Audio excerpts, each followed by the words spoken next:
बिस्मिल्लाहिर्रहमानिर्रहीम, अस्सलाम वालेकुम नाज़रीन। आप देख रहे हैं प्रोग्राम सिटी एट 10 और मैं हूं आपकी मेज़बान अना यूसुफ। इस दुआ और इस उम्मीद के साथ कि अल्लाह ताला हम सब के लिए आसानियां पैदा करे और हमें आसानियां बांटने की तौफीक अता फरमाए। आज के शो का आगाज़ कर लेते हैं और आगाज़ में कुछ खुशगवार बात आज करने को दिल कर रहा था क्योंकि मौसम खुशगवार था। तो मौसम खुशगवार हो तो मैंने जैसा कि कल भी जिक्र किया था, मूड पे आपके असरात जो हैं वो खुशगवार होते हैं और ख़ुद ब खुद आपका मूड अच्छा हो जाता है। खैर, हालात तो ऐसे नहीं हैं कि आप ज़्यादा देर अपने आप को जो है वो खुशगवार फीलिंग दें क्योंकि कोविड की सूरत हाल बहुत ज़्यादा बिगड़ती चली जा रही है। खैर, उस पर तो हम नज़र डालेंगे। आगे बढ़ के अपनी टॉप स्टोरीज़ की तरफ जब जाएंगे तो डिटेल आपको बताएंगे कि क्या ग्राउंड रियलिटीज़ हैं, शहर के अस्पतालों की क्या सूरत हाल है।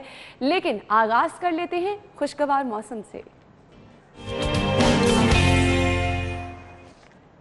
इस वक्त बाहर मौजूद है हमारी रिपोर्टर कोमल। तो कोमल से जान लेते हैं कि शहर का मौसम कैसा है।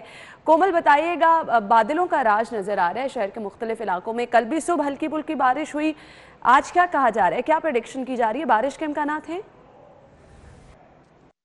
जी बिल्कुल अना, शहरी लाहौर का मतला जो आज जुज़वी तौर पर अबर आलूद है। ठंडी हवाएं चल रही हैं जो इस मौसम को खुशगवार बना रही हैं। और साथ ही साथ मैं आपको ये बताऊं कि इस मौसम को ना सिर्फ इंसान बल्कि चरिंद परिंद भी इंजॉय करते हुए दिखाई दे रहे हैं। और इस वक्त हवा में नमी का तनासुब जो है वो 37% और हवा की रफ्तार 17 किलोमीटर फी घंटे के हिसाब से रिकॉर्ड की गई है।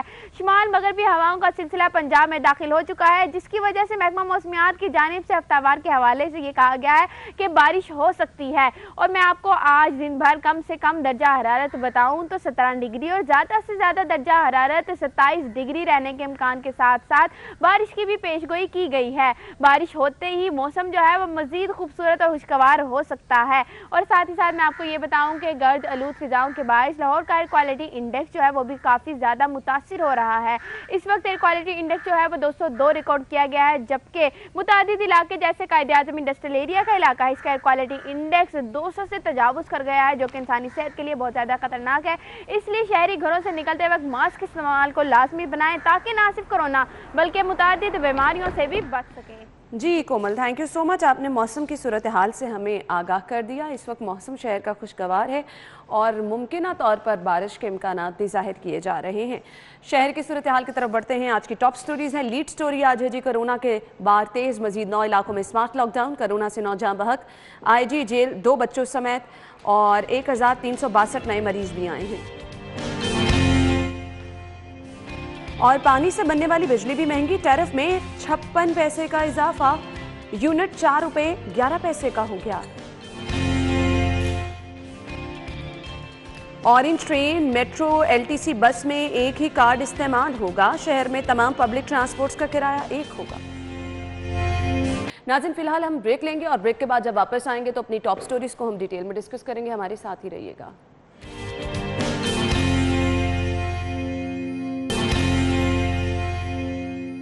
ब्रेक के बाद आपको एक बार फिर से खुश आमदीद कहेंगे और ख़बर हमारे पास है जो सबसे पहले हम डिस्कस करेंगे जी, कोरोना के वार तेज़, मजीद 9 इलाकों में स्मार्ट लॉकडाउन। हम खबरों को डिटेल में डिस्कस करते हैं। हमारे साथ हमारे सीनियर रिपोर्टर राव दिलशाद हुसैन मौजूद हैं। अस्सलाम वालेकुम राव साहब। वालेकुम सलाम। क्या हाल चाल है? अल्लाह का शुक्र। राव साहब, ये स्मार्ट लॉकडाउन किया गया 9 इलाकों में, मुझे ये बताइएगा, आप तो बाहर आते जाते हैं, कवर करते हैं, क्या स्मार्ट लॉकडाउन? पहले 27, उसके बाद 40 और अब 9 इलाकों में जो माइक्रो स्मार्ट लॉकडाउन है। वैसे मुझे तो ना माइक्रो स्मार्ट लॉकडाउन नजर आया है, ना ही स्मार्ट लॉकडाउन। दो चीजें हैं जिसका इस अभी मैं डिस्ट्रिक्ट गवर्नमेंट को बड़ा मुतहरिक देख रही हूँ, कमिश्नर साहब को बड़ा मुतहरिक देख रही हूँ। तो फिर ये जो स्मार्ट लॉकडाउन है, ये क्या इस इंतजामिया की नजरों से ओझल है?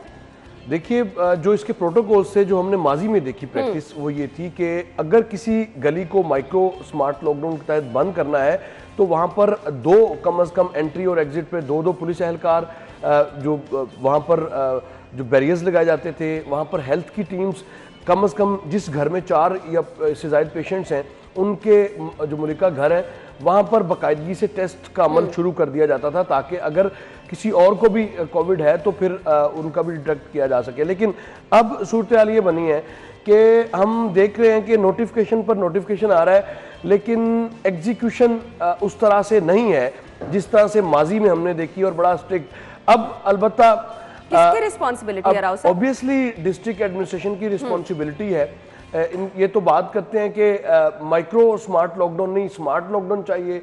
यानी स्मार्ट लॉकडाउन का मतलब है कि एक गुलबर्ग का इलाका है तो गुलबर्ग का पूरा इलाका आपको बंद करना है।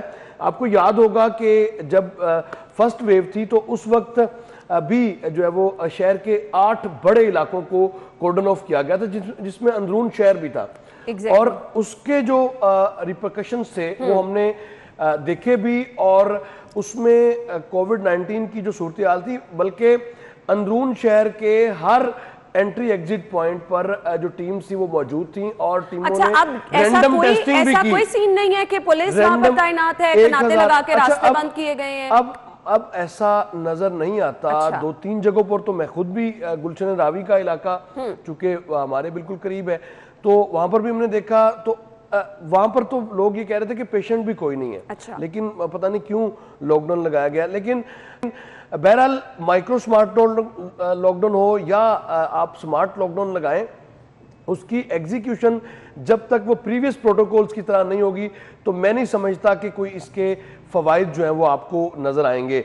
दूसरी जानिब डिस्ट्रिक्ट एडमिनिस्ट्रेशन की कमिश्नर, डीसी, ये तमाम जो बड़े हैं शहर के, ये सर जोड़कर बैठते भी हैं और उसके बाद फिर हमने देखा है कि FIRs का अमल बड़ा तेज हुआ है। उससे काफी फर्क पड़ा है कि मास्क का इस्तेमाल कम से कम ज्यादा हुआ। फिर 20 मकामात पर कैंप्स मास्क फ्री डिस्ट्रीब्यूशन के लिए। अच्छा, ये सारे इकदाम बिलाशुबा काबिले तारीफ हैं, लेकिन इसके साथ साथ हमारे वो इलाके जहां पर केसेस हैं, जहां पर आप लॉकडाउन कर रहे हैं, मेरे ख्याल से वहां पर भी अब सख्ती करने की जरूरत है, क्योंकि यहां से ही केसेस जो हैं मजीद फैल सकते हैं ना? डिप्टी कमिश्नर लाहौर ने ये तजवीज़ दी है कि माइक्रो स्मार्ट लॉकडाउन अब इस तनाजुर में, जबकि 1362 तादाद है आखिरी 24 घंटों में पेशेंट्स की, और अभी कुछ देर बाद नई जो लेटेस्ट फिगर्स हैं वो भी हमारे सामने आएंगे।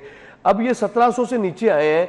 इनको मजीद अगर आप चाहते हैं कि इसका फैलाव रोकें तो फिर आपको माइक्रो स्मार्ट लॉकडाउन वाकई वो नहीं चाहिए, स्मार्ट लॉकडाउन चाहिए। यानी जिस इलाके में जो प्रीवियस आपका प्रोटोकॉल था, किसी यूनियन काउंसिल में अगर पेशेंट्स की तो पूरी यूनियन काउंसिल बंद करना पड़ती थी। इस तरह से अगर आप करेंगे तो मेरे ख्याल से ज्यादा इसके बहुत ज्यादा परेशान हो रही हूँ। हम जिस तरह से केसेस हर रोज रिपोर्ट कर रहे हैं, और ये बागबानपुरा बाजार की इस वक्त मेरे सामने न्यूज़पेपर में पिक्चर है, आप अंदाजा करें अब क्या इंतजामिया यहाँ नहीं पहुंच रही है? बाजारों में सूरत हाल अब लोगों को पता है 6 बजे मार्केटें बंद हो जानी है। इचरा बाजार की, अनारकली की, वहां पर चूंकि इंतजामिया ने बहुत ज्यादा काम किया है। खुद जो है वो जो कमिश्नर साहब, डीसी साहब खुद जब गए हैं तो सूरत हाल काफी कदरे बेहतर हुई है। कम से कम मास्क का इस्तेमाल आपको जनरल पब्लिक में नजर आएगा। अच्छा, अब ये चूंकि इस तस्वीर में मास्क का इस्तेमाल कोई मेरे ख्याल से 4-5 लोगों ने मास्क पहना। हाँ, तो इसका मतलब है कि आप ये कह लें कि इस पे ना होने के बराबर है। अगर इतनी बड़ी तादाद में लोग ये इकट्ठे भी हो रहे हैं तो ये मसला है।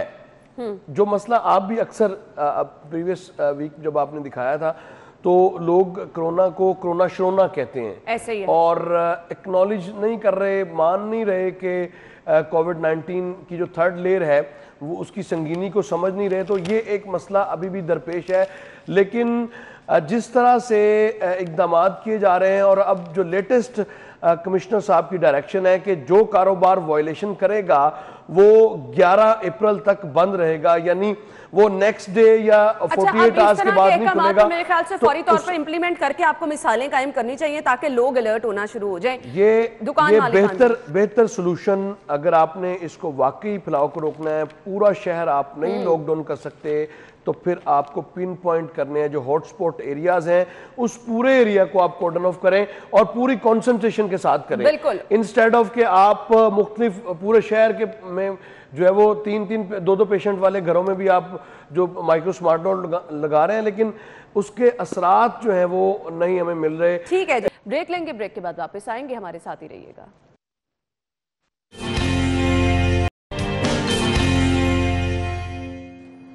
ब्रेक के बाद शो में आपको एक बार फिर से खुशामदीद कहेंगे, और आज की खबर ये है जी, पानी से बनने वाली बिजली भी महंगी, टैरिफ में 56 पैसे का इजाफा, यूनिट 4 रुपए 11 पैसे का हो गया। एक बार फिर से बिजली की कीमत में इजाफा, राउत साहब क्या कहेंगे? देखिए, बिजली की कीमतों में मुसलसल इजाफा, 5 रुपये तो एक माह कबल बढ़े, और प्रीवियस मंथ भी अब आपने देखा कि 1 रुपये 40 पैसे का इजाफा हुआ, और अब फिर से ये इजाफा हुआ है। अब इस पे जाहिर है पंजाब गवर्नमेंट तो जिम्मेदार नहीं है, ये तो फेडरल गवर्नमेंट का सब्जेक्ट है और फेडरल गवर्नमेंट इसको मुसलसल टैरिफ में इजाफा कर रही है। मुसलसल आप ये टैरिफ में इजाफा नहीं कर रहे, ये उन शहरियों की मुश्किलात में इजाफा कर रहे हैं जो कि रोज़गार के जिनको लाले पड़े हुए हैं, जिनके चूल्हे कोरोना ने ऑलरेडी ठंडे कर दिए हैं। और दूसरी आपकी जो कोरोना वायरस से खौफनाक आपकी सोच है कि आप हर रोज़ आए रोज़ आप हम देखते हैं कि आपने तो 3-3 दिन मुसलसल भी बिजली की कीमतों में इजाफा किया है, लेकिन आपका जी नहीं भरा। अब आप इसमें मज़ीद इजाफा कर रहे हैं, तो ऐसे में अब क्या इनको कहा जा सकता है कि मुसलसल इजाफे से आप गरीब की कमर तोड़ रहे हैं और फिर आप बात करते हैं कि महंगाई कंट्रोल नहीं होती। ये है वो आपके इकदामात जिसकी वजह से महंगाई कंट्रोल कभी भी नहीं हो सकती। जब कॉस्ट ऑफ प्रोडक्शन में इजाफा होगा तो किस तरह मुमकिन है कि आपको अशिया ख़ुरोनोश या दीगर जो अशिया वो आपको सस्ते दामों में मिल सकेंगी। तो इस पर गौर करने की ज़रूरत है और इस पर कम से कम अब ये भी नहीं कह सकते कि प्राइम मिनिस्टर नोटिस लें। अगर ये कहा तो फिर तो बेड़ा ही गर्क हो जाएगा, फिर तो बात कोई रहेगी नहीं पीछे। लेकिन प्राइम मिनिस्टर साहब ने ये जो सिलसिला शुरू कर रखा है आवाम से वो और हद तो ये है कि पूछने वाला नहीं है। हाँ। किससे पूछें, किससे कि वो है ना, किसके हाथ पे अपना लहू तलाश करें। तो ऑलरेडी जो कारोबार जिंदगी है वो तो मफलूज हुआ पड़ा है। कोविड जो है वो और आप हर 15 दिन बाद और किसी ना किसी मद में बिजली के किसी ना किसी मद में बिजली के टैरिफ को बढ़ा रहे हैं। तो अब कम से कम इस पर हम तो ये बात नहीं कर सकते। अच्छा, लेकिन आपको यहाँ पर मुतालिबा कर रहे हैं कि हुकूमत ही अपना फैसला वापस ले। देखिए, आपको हम आपकी वो कंटेनर पर तकारीर जो 5 साल इलेक्शन से कबल और बिल जलाने तक के जो वाकयात है, कम से कम आप अगर वही याद कर लें, असेंबली में बैठ के जो आप गुफ्तगू करते थे, अगर वही याद कर लें तो काफ़ी होगा। इससे इनकी वो तकारीर ही इनके लिए काफ़ी हैं और इससे ज़्यादा हमने क्या गुफ्तगू करनी है। बहरहाल इससे आप महंगाई का एक नया जो तूफ़ान है वो बर्पा करेंगे। बड़ी बात है कि 56 पैसे फिर 86 पैसे और ये एक नया ट्रेंड सेट हुआ है कि आहिस्ता आहिस्ता जो है वो आप जब कैलकुलेट करते हैं तो पता चलता है कि 1 माह या 2 माह में 4 से 5 रुपए बिजली के यूनिट में इजाफा हो चुका है। तो ऐसे में फिर ऑब्वियसली लोग सोशल मीडिया पर जो कैंपेन चलती है कि अगर आप 2018 अब तो देखिए कंपैरिजन इनका और माजी की हुकूमत का तो कंपैरिजन का कोई सवाल ही पैदा नहीं होता। लेकिन कंपैरिजन इन्होंने ही करना शुरू किया है ना। अब देखिए इनका कंपैरिजन इन्हीं की गवर्नमेंट से करें, यानी 2018 में जब ये आए उस वक्त क्या सूरत हाल थी और अब क्या है और आज क्या है, या चले 2019 से कर लें। 2019 में तो फरिश्तों की हुकूमत ही थी, तो इनका कंपैरिजन इन्हीं से करें तो आपको जवाब मिल जाएगा कि किस तरह से जो महंगाई के पहाड़ हैं वो बम है वो गिराए जा रहे हैं लोगों पर। और इस पे प्राइम मिनिस्टर की खामोशी जो है वो बड़ी मजे का खेज है कि वो उनका ट्विटर खामोश है कि इसका बराह रास्त जो बोझ है ये आम आदमी पर पड़ेगा। ये खुद की जा रही है, इसलिए इस पर खामोशी बनती है। खैर, अगली खबर भी शामिल कर लेते हैं। ऑरेंज ट्रेन मेट्रो एलटीसी में एक ही कार्ड इस्तेमाल होगा। तमाम शहर के रूट जो हैं, पब्लिक ट्रांसपोर्ट जो है, इनका किराया एक होगा। क्या फायदा होगा इससे राव साहब? देखिए, इससे फायदा तो ये होगा कि आपने स्पीडो बस जब चली थी तो उस वक्त भी कार्ड पर बहुत ज्यादा इन्फ्लुएंस किया था, लेकिन उस कार्ड की वजह से लोगों को प्रॉब्लम भी हुई। उसकी वजह से प्रॉब्लम भी हुई, लेकिन ये भी ग्रेजुअली आपको करना है। बेहतर है एक ही कार्ड से आप सफ़र कर सकेंगे। बुनियादी तौर पर जब आप इसको दुबई तर्ज पर कह रहे हैं तो दुबई में यही है कि एक ही कार्ड आपके पास होता है पब्लिक ट्रांसपोर्ट के लिए, चाहे आप वहाँ की ट्रेन पर मैस ट्रांसपोर्ट पर सफ़र करें या आप पब्लिक ट्रांसपोर्ट पर सफ़र करें तो एक ही कार्ड इस्तेमाल होता है। अब देखें, प्लानिंग तो ये की जा रही है, अल्लाह करे कि ये जल्द अज जल्द इस प्लानिंग को मुकम्मल करें और एक कार्ड के ज़ुमरे में वैसे शहरियों को फ़ायदा होगा इस सेंस में कि आपको बार बार पैसे नहीं देना पड़ेंगे और फिर जो एक तमाम तर चीज़ें जो है वो कंप्यूटराइज और डिजिटलाइज होंगी, तो इससे जो हम देखते हैं कि खुर्द-बुर्द का मामला है उसमें भी कमी आएगी। इस सारे सिस्टम में जब तमाम चीज़ों का रिकॉर्ड होगा तो फिर जाहिर है कम से कम मार्जिन होगा। जो माल प्रैक्टिस हम देखते हैं आमतौर पर खुर्द-बुर्द के हवाले से या करप्शन के हवाले से कह लें, तो उसमें भी कमी आएगी और शहरी भी इससे मुस्तफीद होंगे। शहरियों को सारी दुनिया आ चुकी है डिजिटलाइजेशन पर, तो आप भी अगर तो ये चीजें आप जल्द करने की जरूरत है। खैर अभी तो ये असम्बली जो है वो काबीना को इरसाल की गई है, तो देखें इस पर क्या बनता है। नाज़रीन फिलहाल ब्रेक लेंगे, ब्रेक के बाद जब वापस आएंगे तो अगली खबर हम डिस्कस करेंगे। और अगली खबर जो है वो इंतहाई परेशान कुन है जी। पबजी गेम खेलने से मना करने पर बहन भाई और हमसाये का कत्ल। भाई अली और वालिदा सकीना जनरल अस्पताल में हैं। आप हालात चेक कर सकते हैं कि किस तरह से लोग नफ्सियाती मसाइल का शिकार हो जाते हैं इनकी वजह से। इसको डिटेल में डिस्कस करते हैं, ब्रेक के बाद आते हैं।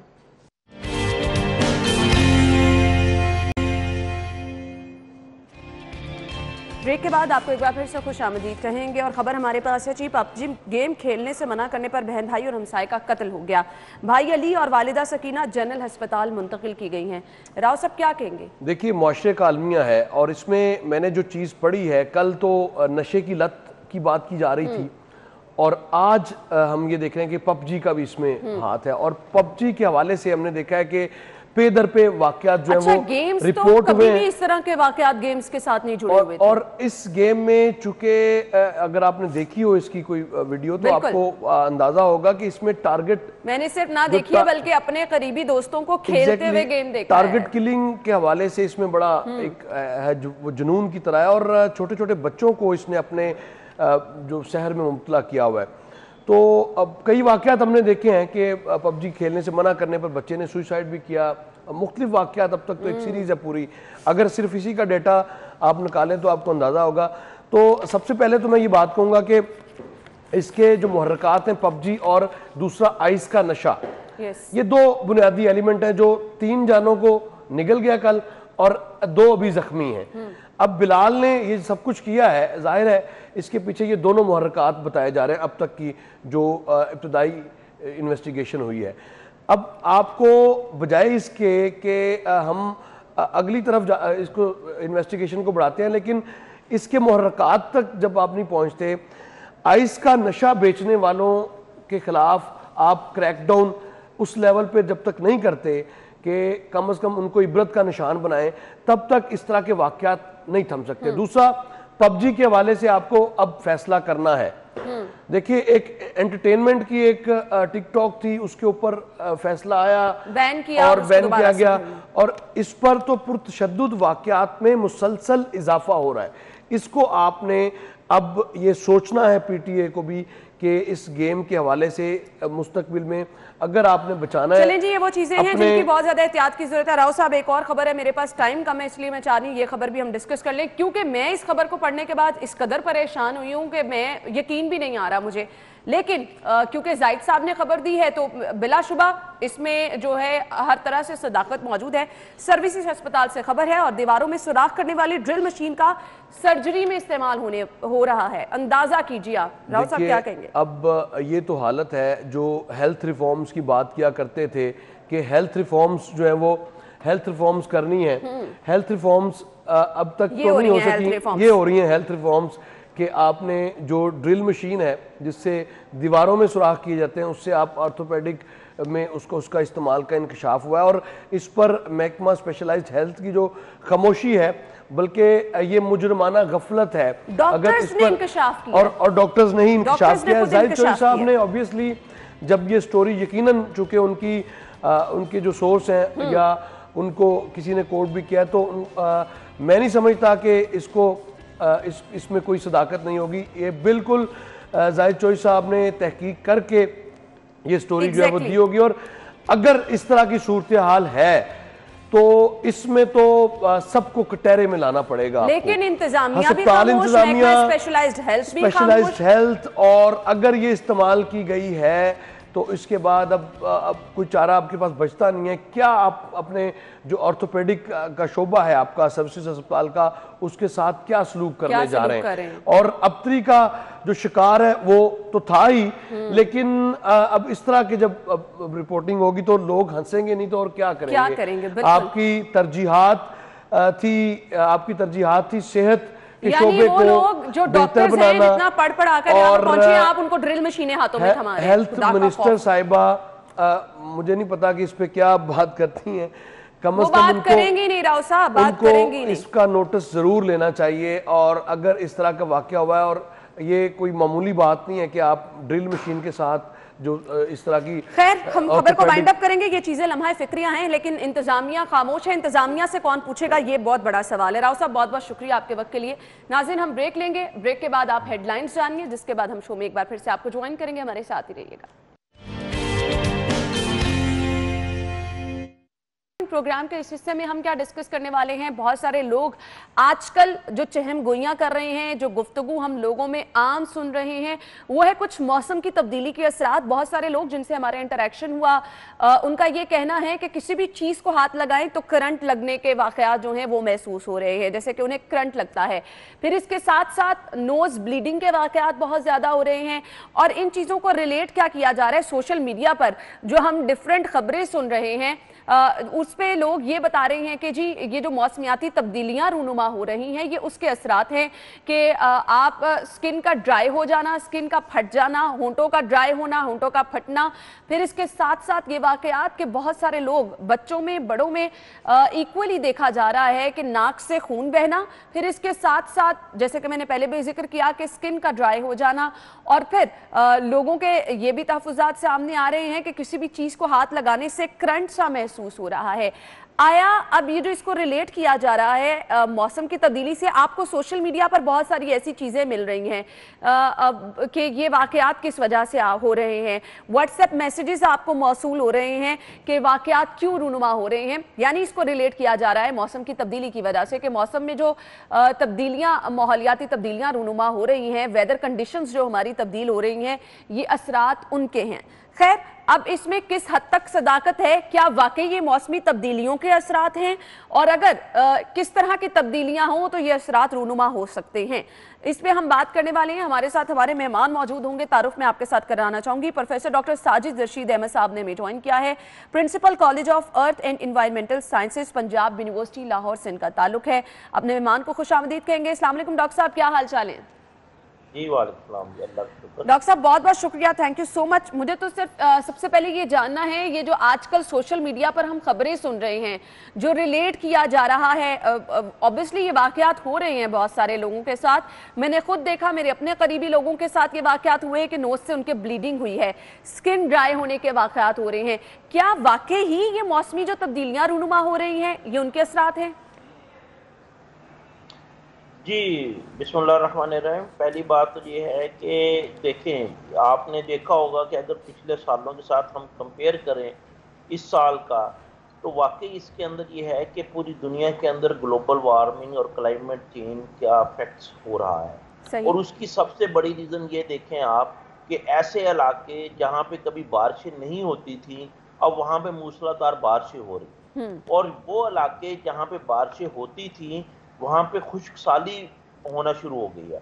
और ये हवा के अंदर जब ह्यूमिडिटी कम हो जाती है और स्किन हमारी ड्राई होने का सबसे मेन रीज़न ये है कि इसमें हमारे पास पानी की कमी है, और हवा में भी जो इस वक्त है आबी बुखारात हैं वो कम है क्योंकि बारिशें नहीं हो रही। जब बारिशें कम होंगी तो हवा के अंदर ये जो वाटर वेपर्स हैं इनकी मिकदार कम हो जाएगी और वो एवापोरेशन हो जाएंगे।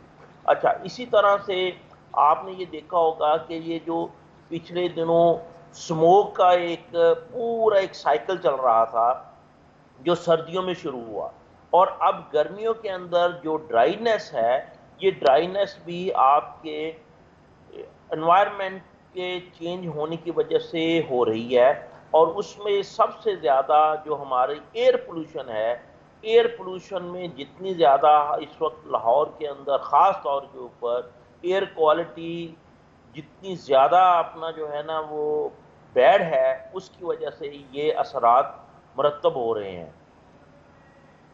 और ये बिल्कुल ठीक है कि ये सारी चीज़ें इन्वायरमेंट से बिल्कुल रिलेट कर रही हैं, और इसके लिए हमें इसका तदारक करना बहुत ज़रूरी है। सही, जैसा कि आपने निशानदही की कि ये चीज़ें हैं जिसकी वजह से असरात इसके मुरतब भी हो रहे हैं। तो मुझे ये बताइएगा डॉक्टर साहब, आने वाले टाइम में क्या मज़ीद ऐसी तब्दीलियाँ रूनुमा हो सकती हैं, क्योंकि इसके तो इंसानी ज़िंदगी पर हम देख रहे हैं बहुत सारे मुज़र असरात हैं। इसके लिए क्या कोई प्लानिंग की जा रही है कि किस तरह से इन असरात से बचा जा सकता है, इनको लिमिटेड किया जा सकता है? कोई स्टडीज़ तो इस पर चल रही होंगी? देखिए जी, इसमें दो तरह की चीज़ें होती हैं। मैं थोड़ा सा नाजरीन के नॉलेज के लिए थोड़ा सा एग्जैक्टली। एक्सप्लेन कर दूं। एक नेचुरल तब्दीलियां हैं जो कुदरती तौर पर होती हैं, जिसके अंदर कुदरत की तरफ से कोई जलजला आ जाए, कोई वॉल्केनोज आ जाए और उससे एयर क्वालिटी आपकी ख़राब हो जाती है। इसको हम कहते हैं कुदरती आफात। लेकिन उसके साथ साथ दूसरा है जिसको हम कहते हैं इंसानी असरात। तो इसमें सबसे ज़्यादा इस वक्त इन क्लाइमेट चेंज और मौसमियाती तब्दीलियों में इंसानों का अमल दखल बहुत ज़्यादा हो गया है और सही। हम लोग इस क्लाइमेट को ख़राब कर रहे हैं।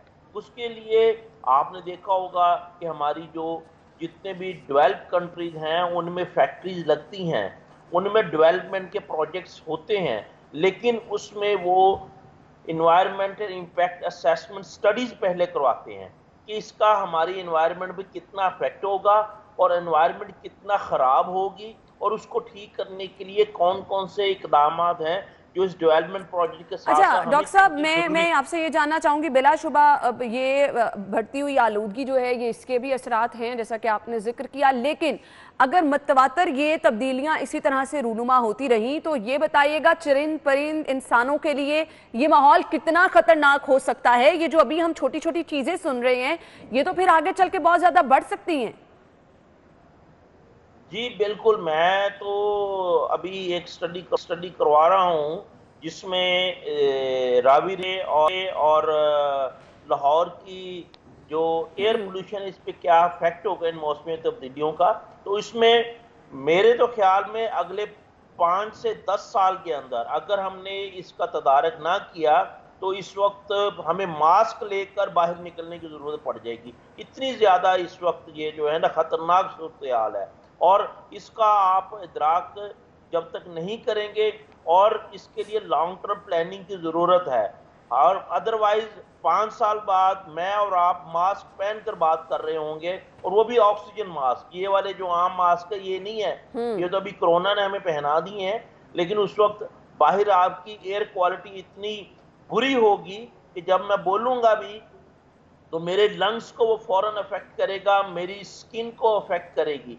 तो अगर इसको हमने ना अपना ठीक किया, बिल्कुल आपकी बात ठीक है, इसके बहुत ज्यादा खतरनाक असरात इन फ्यूचर होंगे। सही, थैंक यू सो मच। हमारे साथ माहिर माहौलियात डॉक्टर साजिद रशीद अहमद साहब मौजूद थे और उन्होंने बताया कि किस तरह से ये जो तब्दीलियां रूनुमा हो रही हैं, कौन कौन से अवामिल, कौन कौन से अनासर हैं जो माहौल को आलूदा कर रही हैं। अलबत्ता सबसे ज़रूरी चीज़ ये है कि अगर अभी हमने हालात को कंट्रोल ना तो ये फ़िज़ाई आलूदगी इस कदर बढ़ जाएगी कि अभी तो हम देख रहे हैं कोविड की वजह से इतनी तबाही हो रही है, तो फिर ये फ़िज़ाई आलूदगी जो है इससे बचना भी नामुमकिन हो जाएगा। तो बहुत ज़्यादा ज़रूरी है कि इन चीज़ों पर नज़र रखी जाए और फौरी तौर पर काम किया जाए और यही वक्त है इन चीज़ों पर काम करने का, अदरवाइज़ हालात जो है वो बहुत ज़्यादा बिगड़ते चले जा रहे हैं।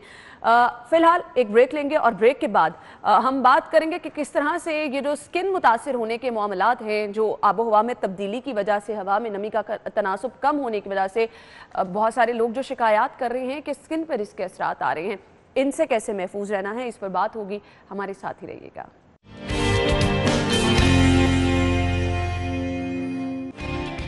ब्रेक के बाद आपको एक बार फिर से खुश आमदीद कहेंगे।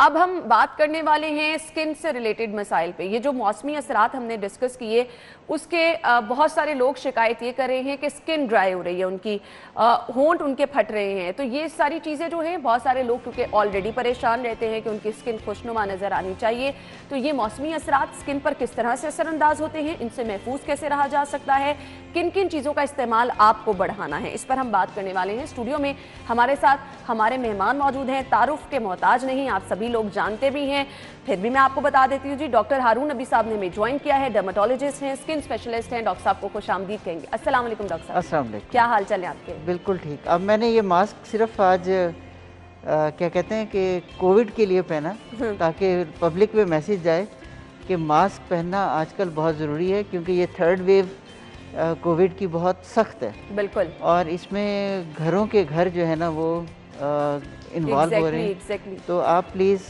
दो चीज़ों का ख़ास ख्याल रखें, एक मास्क ज़रूर पहनें, सैनिटाइज़र्स और हैंड वाशेस और सोशल डिस्टेंसिंग। ये वही चीज़ें हैं जो कि बार बार जिनका हम जिक्र भी करते हैं, कोई नई चीज़ नहीं है, आपने अपनी ज़िंदगी की हिफाजत करनी है और इन 3 चीज़ों पर अमल करके करनी अब है। ये अपनी ज़िंदगी का सवाल नहीं, अब आपके घर वालों और बच्चों का। बिल्कुल बिल्कुल। क्योंकि पहले जो जितने भी वायरसेस थे उससे बच्चों पे इतना मसला नहीं था, लेकिन इससे बच्चों का बहुत प्रॉब्लम। बिल्कुल आपने सही कहा। अच्छा डॉक्टर साहब, अब आपने मास्क से ही स्टार्ट कर लिया तो मैं आपसे पहले ही बात ये पूछ लेती हूँ। अब जैसे हमारे ऑफिस में मास्क की पाबंदी को हर सूरत यकीनी बनाया जाता है। अगर आप 8 घंटे की 9 घंटे की शिफ्ट में मास्क रिमूव भी कर रहे हैं आपको फाइन हो जाता है। बहुत सारे लोग कहते हैं कि स्किन के मसाइल इससे हो जाते हैं। जी बिल्कुल, ये कैसे बचा जा सकता है? क्योंकि हमारी स्किन इससे यूज टू तो नहीं है, लेकिन इस मौलिक बीमारी से बचने के लिए ये एक छोटा सा एक डिवाइस है, एक समझें कि मास्क लाइफ सेवर। और ये आप चूंकि घर से बाहर निकलती हैं तो सारे घर की जिम्मेदारी आप पे है। अगर आप ये मास्क नहीं लगाएंगी तो आप ये वायरस ट्रांसमिट कर देंगे अपने पेरेंट्स को, बहन भाइयों को और घर के तमाम अफराद को। तो इसको मुसलसल लगाने की वजह से एक तो ये कि जो प्रॉब्लम हो रहा है स्किन इरिटेशन और माइल्ड एक्जिमा जो सबसे ज़्यादा रिपोर्ट होता है फेस पे, और इसी तरह एक्नी फॉर्म इरप्शन स्पेशली उन गर्ल्स में जो कि मास्क मेकअप लगाती हैं उनमें बहुत कॉमन है एक्नी की जो है प्रॉब्लम।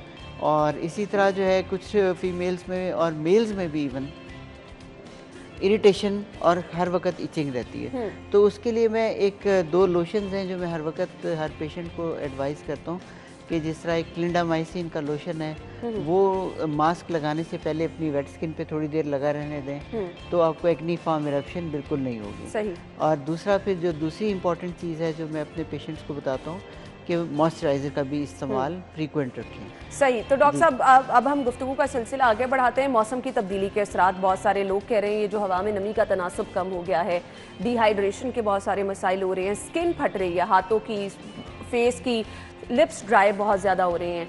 ये वाकई मौसम की तब्दीली से ये असरात आपकी स्किन पे आते हैं? बिल्कुल। देखिए बात ये है कि ये जो हवा में नमी के तनासुब का इफेक्ट स्किन पे बहुत ज़्यादा होता है। और दूसरा एक और जो ये कॉमन हमारे पास पेशेंट आ रहे हैं उसकी वजह ये कि लोगों ने अभी तक गीज़र भी बंद नहीं किया अपने, और अभी तक वो अपने गर्म पानी से अपने हाथ मुंह को धो रहे हैं और सैनिटाइजर्स को। मैं आपको बता रही हूँ, मैं खुद उन्हीं लोगों में से शामिल हूँ। अच्छा, आप भी शामिल हैं। तो इससे पहले कि हुकूमत सुई गैस की लोड शेडिंग शुरू करे तो आप खुद ही अपने गीज़र्स ऑफ कर दें। अब वो मौसम गीज़र वाला नहीं है, तो आपकी वो चूँकि एक रिफ्लेक्स बनी हुई है कि जी हॉट वाटर शावर लेना है, और आजकल सोप्स भी आप वो यूज़ कर रहे हैं कि जो ज़रा जरासीम कुश होते हैं तो उससे।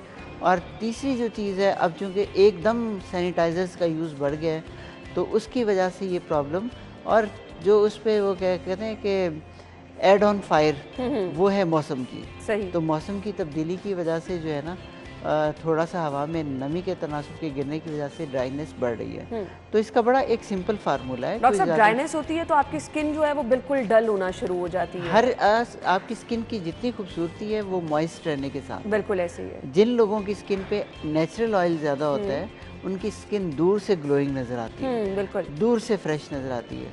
लेकिन आजकल लड़कियों में वो जो है ना उन्हें दिन में एक दफ़ा टोनर यूज़ करना है, एक दफ़ा मेकअप रिमूवर यूज़ करना है, और इस तरह के ढेर सारे केमिकल्स और स्किन के मेकअप को उतारने के लिए यूज़ करने हैं, तो उसकी वजह से एक्स्ट्रा ड्राइनेस हो जाती है। बिल्कुल ऐसे ही है। हाथों की तो मैंने देखा है कि डेली हमारे पास ढेर सारे पेशेंट मॉइस्चराइज़र स्प्रे की वजह से और बार बार हाथ धोने की वजह से, तो उसमें कोई परेशानी की बात नहीं। आप अगर हाथ ज़्यादा धो रहे हैं तो साथ एक मॉइस्चराइज़र ज़रूर रखें, वेट हैंड्स पे मॉइस्चराइज़र लगा दें। इसी तरह ही अगर आप मुंह पे ज़्यादा मॉइस्चराइज़र लगा लें तो उसमें कोई हर्ज नहीं। सही। तो उससे ये जो कॉमन प्रॉब्लम आजकल लोगों का आ रहा है, और ये मैं आजकल टीवी में ब्रेकिंग न्यूज़ भी मैंने इसकी देखी कि, तो मैं ये कहता हूँ कि इससे पैनिक होने की कोई ज़रूरत नहीं है। सही।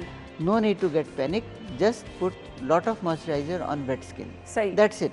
सही। और मैं आपको मतलब जो मार्केट में अवेलेबल हैं जिस तरह कुछ न्यूट्रोजीना का बहुत अच्छा हाइड्रो बूस्ट के नाम से आया हुआ है, इसी तरह मेटाफिल या कुछ प्रोडक्ट्स आई हुई। अगर आप फैंसी प्रोडक्ट्स चाहते हैं, मॉइस्चराइज़र आपको चिप चिप कर रहे हैं, तो आप हाइल्यूरोनिक एसिड बेस्ड मॉइस्चराइज़र्स हैं वो यूज़ करें। वो आपकी स्किन को भी ज़्यादा वो जो अक्सर लोगों की कंप्लेंट होती है कि चिप चिप हो रही है, तो वो भी नहीं होती। सही।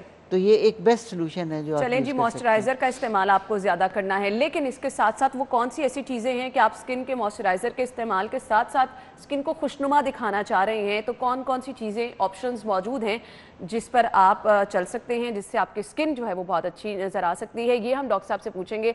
फिलहाल ब्रेक, और ब्रेक के बाद ज्वाइन करते हैं।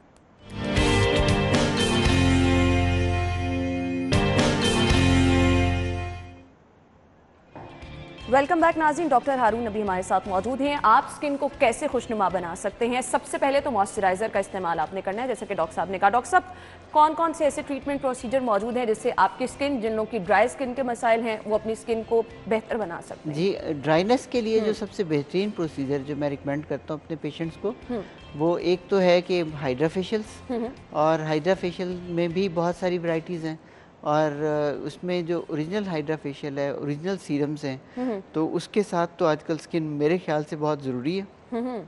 और इसके अलावा जो दूसरे नए ट्रीटमेंट जो हाइड्रा फेशियल से ज़रा एडवांस हैं, वो है क्रायो फेशियल। ठीक है। और जो और ये भी ड्राई स्किन को आप रिकमेंड कर, हम दिखा भी रहे हैं डॉक्टर साहब, ये ट्रीटमेंट कर रहे हैं। डॉक्टर साहब थोड़ा सा एक्सप्लेन भी कर दें कि इनमें होता क्या क्या चीज़ें ये जो शामिल हैं। हाइड्रा फेशियल है, ये तो प्योरली हाइड्रेटिंग है फॉर स्किन। ठीक है। और लेकिन ये टेम्परेरी ट्रीटमेंट होते हैं कि you have to take this treatment, मतलब इनिशियली फॉर 10 और 15 days apart for 5 to 6 session लेने पड़ते हैं, लेकिन एक ही ट्रीटमेंट से फ़र्क आना शुरू हो जाता है। और इससे स्किन पे जो दूसरे जो डेब्री होते हैं वो भी साथ रिमूव होते हैं, और साथ ब्लैक हेड भी निकल जाते हैं, और प्लस हाइड्रोपोरेशन हो जाती है स्किन के अंदर। ठीक हो गया। और उसके बाद हम अक्सर इस ट्रीटमेंट को कंबाइन कर लेते हैं कई दफ़ा क्रायोफेशियल के साथ। क्रायोफेशियल बिल्कुल लेटेस्ट ट्रीटमेंट है, और इसमें जो है बेसिकली ये होता है कि cold air, this is not a laser, और इसमें कोल्ड एयर होती है जो लिक्विड नाइट्रोजन -162 डिग्री सेंटीग्रेड पे, उससे हम स्किन के टेम्परेचर को ज़रा काफ़ी लो ले जाते हैं। सही। तो उससे भी स्किन एक बहुत ज़्यादा फ्रेश और रिजुविनेट लुक देती है। और इसके जो सबसे खूबसूरत बात, बहुत सारे पेशेंट हमारे ऐसे होते हैं जो लेज़र के नाम से ही घबराते हैं। वो मैं देख भी रही हूँ कि आप ट्रीटमेंट कर रहे हैं तो सारा लेज़र का इस्तेमाल ही हो रहा है। तो ये जो क्रायोफेशियल में अगर आप वो देख रहे होंगे, तो क्रायोफेशियल में बिल्कुल कोई लेज़र नहीं। अच्छा। ये जो लाइट्स हैं, ये बेसिकली हमारे टेम्परेचर को गेज कर रही होती हैं। ठीक है। और एज ए पॉइंटर यूज़ हो रही होती हैं कि हमने कौन से एरिया को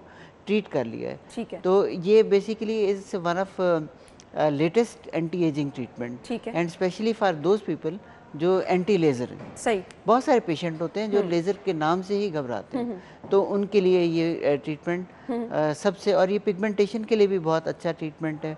और कई लोगों की स्किन कॉन्टीन्यूस स्टेरॉइड की यूज़ की वजह से ख़राब सेंसिटिव हो जाती है, या जो मिक्स क्रीमें लगाने की वजह से, तो उनकी स्किन भी लेज़र को सही तरह से कबूल नहीं करती। सही। तो उन पेशेंट्स में ये क्रायोफेशियल जो है, इट्स एक्सीलेंट ट्रीटमेंट। सही। डॉक्टर साहब, कितने सेशन इसके आपको कंप्लीट करने पड़ते हैं? कुछ लोग होते हैं ना, वो जल्दबाजी में 1-2 कराए, बस 1-2 में ही आपको उसका रिजल्ट नजर आ जाना मेरा चाहिए। कोई पेशेंट सिंगल ड्रॉप आउट भी नहीं है इसके साथ, क्रायोफेशियल के साथ, क्योंकि it's a very relaxing treatment. और इसके 6 ट्रीटमेंट रिक्वायर्ड होते हैं 10 to 15 डेज अपार्ट। और मेंटेनेंस के लिए तो आपको पता है हर ट्रीटमेंट के लिए मेंटेनेंस चाहिए होती है, वो 1 month और वंस आफ्टर एवरी 3 months और 6 months, जैसे आपका दिल करे या जैसे आपकी स्किन की ज़रूरत हो उसके मुताबिक मॉडिफाई कर सकते हैं। सही। तो ये ज़बरदस्त ट्रीटमेंट है जो कि आपकी स्किन को खुशनुमा भी दिखा सकते हैं, और जैसे आप कहते हैं कि जी आपकी स्किन, डॉक्टर साहब कुछ लोग जो हैं वो बहुत ज़्यादा परेशान भी रहते हैं कि स्किन का कलर नहीं डल होना चाहिए, तो इससे क्या, इसमें भी फ़र्क आता है? इससे ये तो फॉर श्योर है कि इससे complexion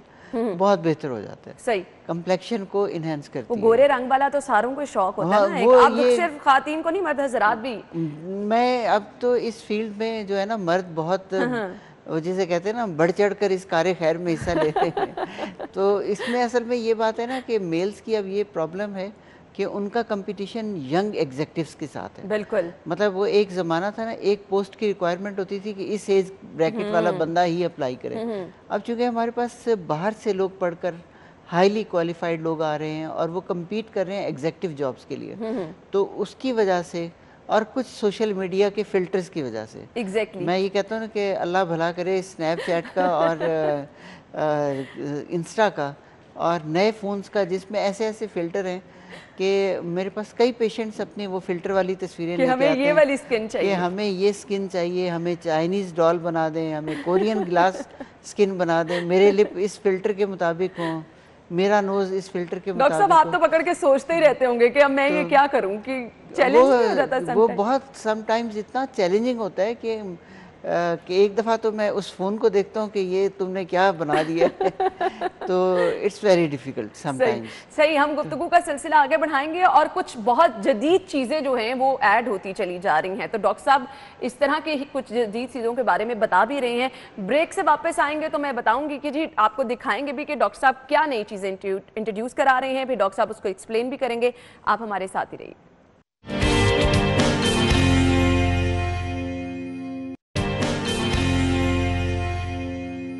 Hi dear friends, today I am going to introduce you a very new, brand new technology in Pakistan with the name of IntimaWave or iWave.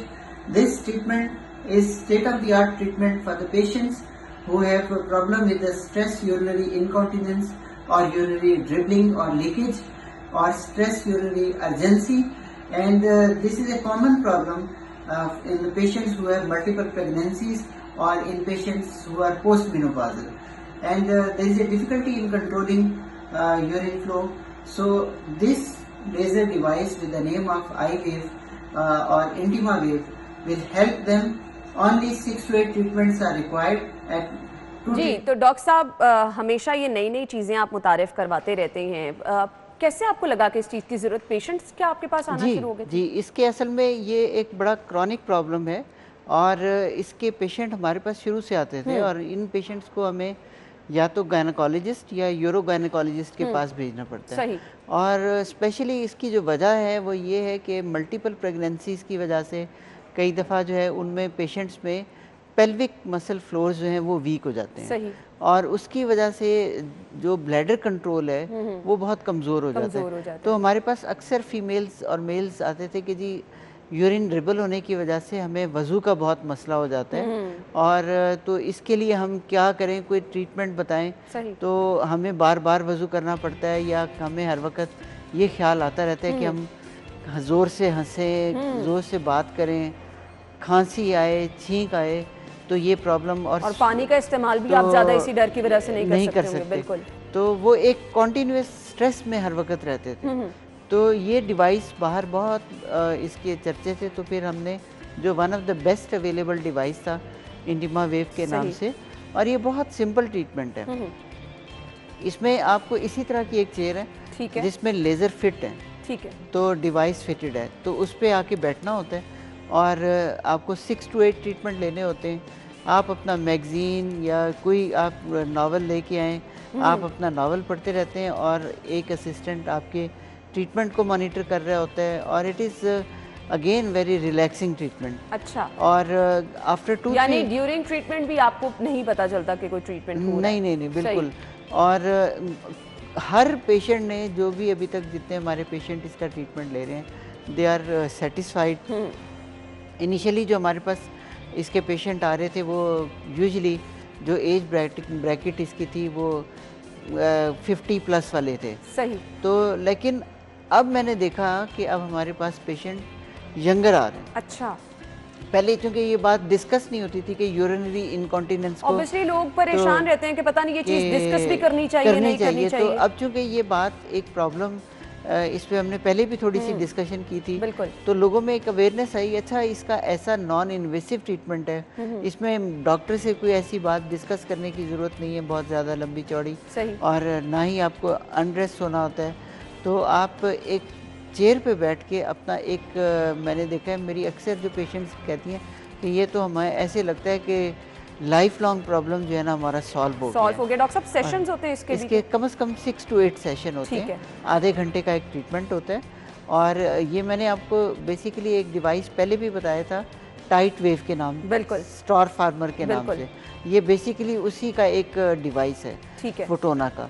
सही। और इस डिवाइस की मदद से ये हुआ कि अब जो मेरे पेशेंट्स या जिनको मैं कहना चाहता हूँ कि अब स्पेशली अब जब रमज़ान आना शुरू हुआ है तो ये वाले पेशेंट्स की एक बहुत एक रोजे रखने हैं, नमाज पढ़नी है, तो वो ज़्यादा अब पेशेंट्स आने शुरू हो गए हैं। सही। तो अभी पाकिस्तान में फ़र्स्ट टाइम ये हमने शुरू की तो मुझे तो इसके लिए पेशेंट की बहुत सारी ढेरों दुआएं मिली कि इससे हमारी लाइफ चेंज हो गई। सही कि ऑब्वियसली एक बहुत बड़ा मसला आपके लिए हो जाता है, बार बार ऐसी फीलिंग्स आना भी कि आपको वॉशरूम जाने हैं, आपको यूरिन है, लेकिन प्रॉब्लम ऑब्वियसली उसके लिए बहुत ज्यादा हो जाती है। बहुत ज्यादा हो जाती है। दुआएं तो लोगों ने आपको डॉक्टर साहब देनी है। शुरू में असल में कुछ चीजें ऐसी होती हैं जिनको हमारे इधर, हालांकि ये प्रॉब्लम एग्जिस्ट करता है, प्रॉब्लम है, तो लेकिन इस पर डिस्कशन नहीं हो सकती। और बहुत सारे लोगों को तो ये नहीं पता होता कि इसका कोई इलाज भी है। असल बात ये है कि लोगों को ये नहीं पता कि इसका क्या इलाज हो सकता है। और इतना जबरदस्त इलाज जब आपके पास मौजूद हो कि आपको ना तो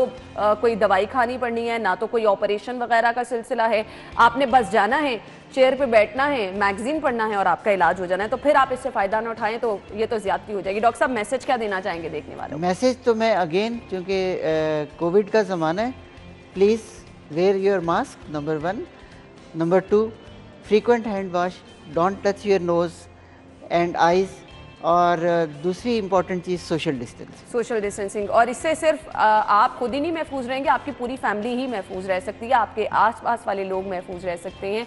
नई चीज़ें नहीं हैं, इन्हीं सब चीज़ों को आपने रिपीट करना है और अपनी ज़िंदगी का लाइफस्टाइल का हिस्सा बना लेना है। तो इंशाल्लाह हम आने वाले दिनों में ज़रूर कोशिश करेंगे कि डॉक्टर साहब के साथ हम कुछ लाइव सेशन भी शुरू करें, ताकि आप लोगों को भी पता चल सके कि कौन कौन से ट्रीटमेंट हैं, किस तरह से किए जा सकते हैं और उसके आपकी स्किन पर क्या असरात होते हैं, कितनी खूबसूरत आपकी स्किन नज़र आ सकती है। और ये जादू करके दिखाएंगे हमें डॉक्टर साहब। डॉक्टर साहब इंशाल्लाह आने वाले शोज में हम ये लाइव सेशन प्लान करेंगे। थैंक यू सो मच, बहुत बहुत शुक्रिया आपके वक्त के लिए। नाज़रीन, इसी के साथ ही प्रोग्राम का वक्त पहुंचे इख्तिताम को, अपना ख्याल रखिएगा, इजाज़त दीजिए, अल्लाह हाफ़िज़।